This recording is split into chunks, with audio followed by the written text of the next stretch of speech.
मी हा खास व्हिडिओ जे आता 10वी पास आउट झालेत त्या मुलांसाठी बनवतोय किंवा जे फेल्युअर झालेत त्यांच्यासाठी पण आहे हा व्हिडिओ. त्यांनी पण नक्की ऐका. फेल झालं म्हणजे तुमचं करिअर संपलं असं नाहीये. नवीन एक चान्स आहे. काहीतरी नेक्स्ट इयरला ट्राय करा. पास होशाल तुम्ही. पण सुसाईड करणं किंवा चुकीचा डिसिजन काही घेणं तसं काही करू नका. त्या मुलांसाठी खास हा व्हिडिओ आहे. जे पास झालेत त्यांच्यासाठी खूप सारे ऑप्शन आहेत 10वी नंतर. तुम्ही सायन्स आहे. सायन्सला घेतल्याच्या नंतर तुम्हाला काय भरपूर मुलांना माहितच नाही का सायन्सला घेतलं ऍडमिशन तर आपण कोणकोणत्या फील्डमध्ये पुढे करिअर करू शकतो.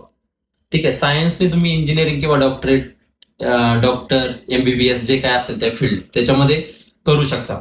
कॉमर्स आहे, आर्ट आहे, आयटीआय आहे, डिप्लोमा आहे, अशा फील्ड आहेत. तर तुम्ही हे डिसिजन आत्ताच घ्या.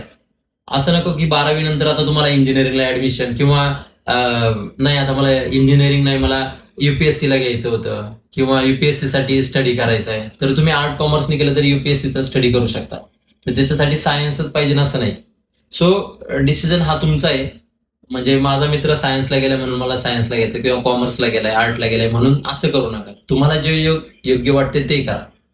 म्हणजे कन्सल्ट करा कुणाला पण तुमच्या फ्रेंड सोबत किंवा अजून जे कोणी तुमच्या घरामध्ये एक्सपिरियन्स पर्सन असतात त्यांना विचारा नक्की कुठे गेलं पाहिजे. फक्त कुणाच्या प्रेशरमुळे तुम्ही त्या फील्डला घेऊ नका हे सांगायचे मला. सो आणि पुन्हा एकदा सांगायचं झालं तर जे नापास झाले त्यांनी खचून जाऊ नका आणि सुसाईड वगैरे किंवा आत्महत्या करण्याचा प्रयत्न करू नका. मला हे सांगायचं तुमच्यासाठी. हा व्हिडिओ खास 10वी जे पास झालेत फेल झालेत त्यांच्यासाठी नक्की आहे. त्यांना शेअर करा. तुमच्या फ्रेंड सर्कलमध्ये कोणी असेल किंवा तुमच्या रिलेटिव्ह मध्ये तर नक्कीच हा व्हिडिओ जेवढा शेअर करता येईल तेवढा त्यांच्यापर्यंत शेअर करा.